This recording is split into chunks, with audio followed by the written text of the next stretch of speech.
Good morning po guys. Nandito po ako sa Dubai, UAE. Bali po, first time ko pong mag-post. Tapos, i-share ko lang po kung ano po yung naranasan ko dati, kung paano po ako nakapunta rito, paano nakapag-apply, kung anong ginawa ko, kung ano yung pwedeng mai-advise sa inyo, kung ano yung pwedeng nyong gawin para po halimbawa na gusto nyo pong pumunta ng UAE Dubai. Yung iba po kasi, pwede po kasi talagang makapunta yung mga walang kamag-anak. Di ba po usually may mga kamag-anak yung pwedeng pumunta dito. Ayun yung pinakamadaling way para makapunta ka sa UAE, Dubai. Ngayon po, sa iba naman po na wala pong kamag-anak, pwede din naman po kayong makapunta rito sa Dubai.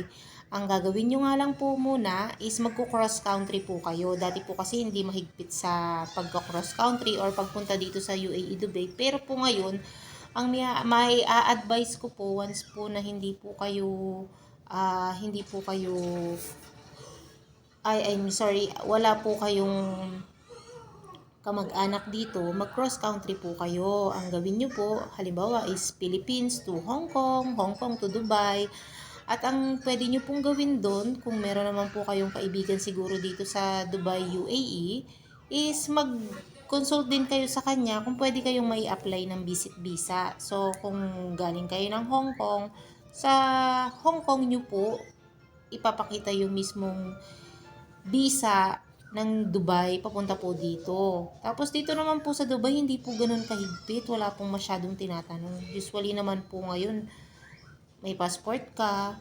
At alam nyo naman po na wala kayong criminal case. So, legit po na makakapunta kayo dito. Usually po kapag sa mga visit visa, depende po kasi yun sa ticket. Kung halimbawa po may gusto nyo pong pumunta rito ng biglaan, syempre po kapag po biglaan, yung ticket po yung mahal. Pero po dito yung visa naman, as a visit visa, naka-fix po. Minsan lang po tumataas, minsan bumababa. Tapos depende po yun sa ah, depende po yun dito sa government kung magkano yung pinipresyo nila sa visit visa. Pero usually po, nasa kulang 1,000 dirham. Usually parang bago mga 15,000, mga ganun po.